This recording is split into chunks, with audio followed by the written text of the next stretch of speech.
Summers and Robby Boydstun for educ.com. Robby, recruiting.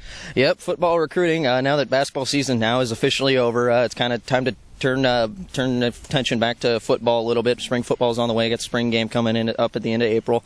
Had some productive news on the recruiting front this week. Got a report from Greg Biggins that Jonathan Lockett, a talented defensive back out of California, he's looking at visiting Oregon. So that's definitely something good. He's got an offer from Oregon, big physical guy, very, very talented kid. I got a chance to talk to a couple of kids, Quentin Tartable. If the last name sounds familiar, his dad was former Mariner and former Yankee pro baseball player Danny Tartable. So he's definitely got some good athletic genes. But talked to him. He's talked to Scott Frost, had a meeting with him. Definitely likes the way Oregon runs the system. He's a physical linebacker, but he's going in as a safety. That's where he's being scouted. So when I was talking to him, he told me that speed was kind of one of his underrated prospects, and definitely a prospect to keep an eye out for. He hasn't been to the campus before, but he says he's been to Oregon, loves the area. It's definitely a school that he's considering, but he's kind of letting everything come to him at this point. Also received notice from Anna Hickey that the number one tight end prospect out of Utah, Dalton Schultz, he's planning on visiting Oregon in May as well. He's 6'5", 230, very big kid. He's definitely a kid who looks like he's going to fit inside of an Oregon-type system because he's a good blocker, physical blocker, and of course, 6'5", 6'6", you're getting a big target as well. So definitely some progress on the recruiting trail this week. Well, as you mentioned, Oregon's spring ball starts Tuesday with the first day of practice where the Ducks will be in shells for a couple of days, then they'll get into pads and move along. And spring ball typically has always been a time where a lot of Northwest athletes will come and visit, and sometimes some California athletes. Has anybody really talked about making that trip, or is that sort of something that's just been up in the air for a lot of folks? It's still up in the air. I haven't been able to receive any confirmation from those athletes, but again, there's some talented athletes in Oregon there that we could see at the game. You look at Oregon, again, we've talked about this in the past, they're not viewed as a hotbed, but there's some talented athletes, Joey Alfieri, Henry Mondo, AJ Hopkins, Sam Bodine, the list kind of goes on a little bit there. Those are kids we're trying to get in contact to see if they're going to be down there for the spring game. We know Matrell McGraw, who we've talked about a few times, he'll be out there the week before the spring game, so he'll be around checking out the facilities, doing stuff like that. He's really excited for his trip. I got to text to him earlier this week. He says he's really excited about it.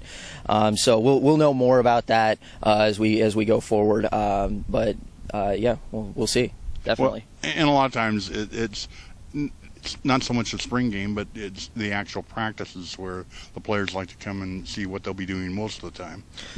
Yes, no, and that's kind of what they like to go out and see. The spring game is something that is, it's a glorified scrimmage. The coaches are standing in the background, they're practicing plays and stuff. You're going to get a sense of what the team looks like, but at the same time, the players really are going to see, you're going to get the most knowledge out of the practices. You're going to see what it's like to be a day-to-day Oregon football player, and that's where, if you know anything about the Chip Kelly era, that was where Oregon made its bones, was through their practices. If they had a great week of practice, and Kelly always alluded to this, that it was usually going to translate to great time on the field, or great results on the field.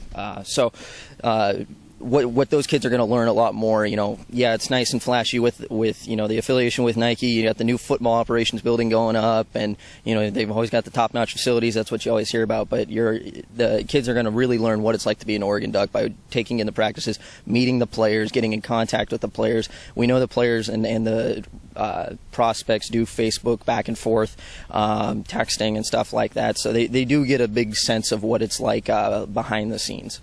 Well, it's a lot to look forward to, and so this upcoming week, spring football starts. Great run for the Oregon Duck basketball team. Unfortunately, came to an end last night in Indianapolis against Louisville, who may be the best team in the tournament. Certainly looked like it yesterday. Yeah, Russ Smith is just looking ridiculous, and Oregon had a great run. I don't know how many people at the beginning of the year, if you would have said Oregon was going to be in the Sweet 16 against the number 1 overall seed, and give them a little bit of a run for their money. You got to give Oregon credit, though. They were behind for pretty much the entire game. They got it within 6 with about 3 minutes to go. We talked about this. It kind of reminded me a little bit about the '07 Florida game, but they fought hard. They were playing against kind of superior talent, and they were a little bit worn down, did their best, but it's definitely great looking forward into the future for the Oregon Ducks basketball program. They're going to have a lot of talented athletes coming back. We know Artis wasn't really the same after his injury, so we'll see if he can kind of bounce back, get his confidence back heading into next year as well. Well, certainly Dominic Artis, Ben Carter, and Damian Dodson, along with Jonathan Lloyd are some players that the team's really going to be built around next year, and hopefully we'll see what the new recruits coming in will do, and so something to look forward to. So for Robby Boydstun, this is Steve Summers with edec.com.